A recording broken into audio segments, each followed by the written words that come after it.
रसूल आते रहे, वो पृथ्वी के हर भूभाग में आए, हर क्षेत्र में आए और उनकी ही भाषा में संदेश लाए।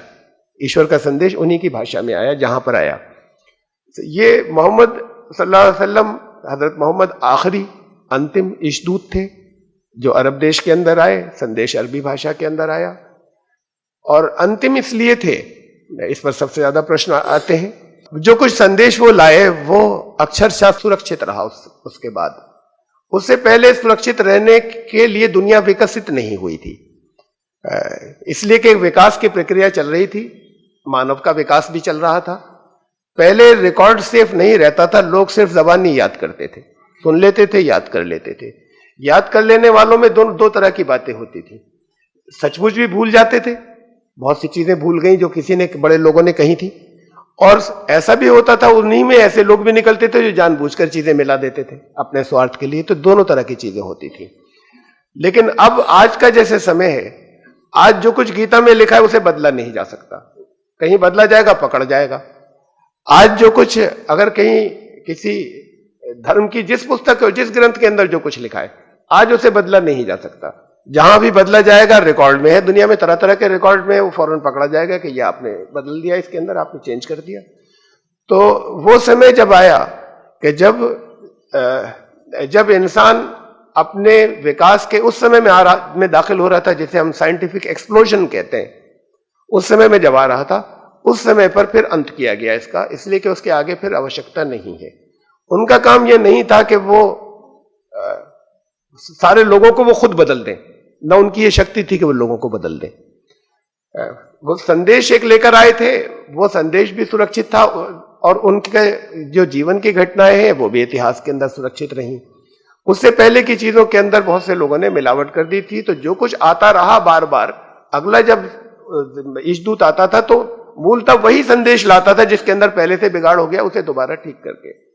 जब ऐसा हो गया कि अब वो नहीं बदलेगा तो फिर उसकी बात खत्म हो गई। जैसे ही प्रॉफिट मोहम्मद जिस समय के अंदर यहां थे, उसी समय में पेपर का आविष्कार हुआ, कागज का, चाइना के अंदर। और उन्होंने लोगों से ये कहा, उनकी एक हदीस है, उनके अपने कहे हुए कथन हदीस कहलाते हैं, और उन्होंने लोगों से कहा कि ज्ञान अर्जित करो चाहे तुम्हें चीन जाना पड़े। ये बहुत अजीब सी बात थी जो उन्होंने इस तरह से देश का नाम लेकर किसी से कभी कोई बात नहीं कहते थे।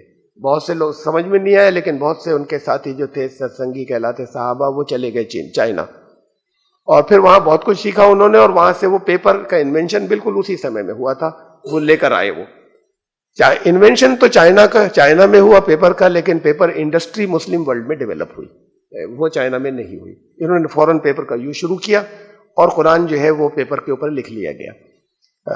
होता यह था कि प्रॉफिट मोहम्मद के ऊपर जैसे ही कोई रिविलेशन आता था, ये क्रम जो है ये चलता रहा 23.5 साल।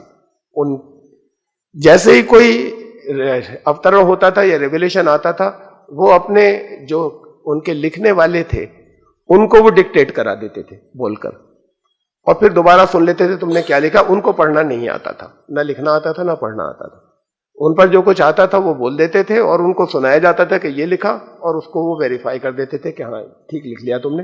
तो उनके जीवन काल में ही वो उसका कलेक्शन होता रहा, और ऐसे वो ये सारी ईशवाणी या कुरान जो है वो कंप्लीट हुआ। जब ये आखिरी आयत आई कि अब हो गया, सब कुछ कंप्लीट हो चुका, उसके 6 माह बाद उनका देहांत हुआ, वो चले गए दुनिया से।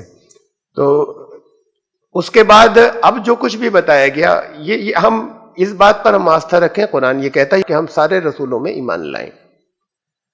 जितने ईशदूत आए वो सब सच्चे थे, वो सब एक ही संदेश लाए थे। जितनी किताबें आई थी उनके मार्ग वो सब सच्ची थी, वो सब एक ही संदेश लाई थी मूलतः। लेकिन ये इतनी बात साथ में है, और इसे उन धर्मों के मानने वाले खुद भी तस्लीम करते हैं, स्वीकार करते हैं। कोई अलग से कोई किसी के ऊपर आरोप नहीं है, सिर्फ कि उनके अंदर कुछ परिवर्तन हो गए, वो बिल्कुल अपनी ओरिजिनल हालत में नहीं बची। और कुरान उस हालत के अंदर है जैसा प्रॉफिट मोहम्मद के मुंह से उनके समय में था, वो एक एक अक्षर के साथ में वो वैसा ही आज भी मौजूद है। तो सिर्फ इसलिए यह है कि फाइनल अथॉरिटी से माने, वरना इस बात पर ईमान रखें कि अल्लाह की तरफ से जो आया था वो सब सच्चा था। और उसमें भी जो भाग जितने इससे कॉमन मिलते हैं, तो उसमें कोई किसी तरह का भेदभाव नहीं होना चाहिए। अब उनकी मानना, आपने, हमारे जैन साहब ने एक दिन बीच में ये प्रश्न किया था कि हम खाली ये माने कि वो किताबें थी या उनकी माने भी, उन किताबों की भी माने, उन किताबों की भी माने, लेकिन उसके अंदर यह है कि फिर हमें अपने आंखों को खुला रखना पड़ेगा कि इसके अंदर कितना हिस्सा मिलावट है और कितना सच। ये तो बात बहुत क्लियर उससे हो जाएगी कि दो अगर उसके अंदर परस्पर विरोधी चीजें आ रही हैं तो एक सच्ची है एक मिलावट है, अगर परस्पर विरोधी है, वरना अगर ईश्वर की तरफ से है तो परस्पर विरोधी नहीं होंगी। ये कैसे जाना जाए कि उसमें क्या सच है और क्या गलत था? ये ज्यादातर तो कॉमन सेंस से भी समझ में आ जाएगा, अगर कोई बिल्कुल न्यूट्रल हो तो वैसे भी समझ में आ जाएगा कि इसमें से सच का हिस्सा कौन सा था, झूठ का कौन सा था। इंसान के अंदर इतना विवेक और इतनी बुद्धि है कि चीजों को छांट ले। लेकिन ये बात भी अपनी जगह है कि जब अगर हम बहुत से ग्रंथ उठाएं तो वो चीज जो सुरक्षित रह चुकी है और जो सब जगह कॉमन मिल रही, तो इसका मतलब वो नहीं बदलेगी। उतना तो सच था ही, उतना सच जब था ही तो उतने हिस्से का हम आदर भी करें, इज्जत भी करें और उतने हिस्से को इस शक्ल में ही माने कि ये आज भी वैसे ईश्वर की वाणी है और उसको हम उसी शक्ल में हम अपने जीवन के अंदर भी उतारें जैसे उसके अंदर लिखी हुई है।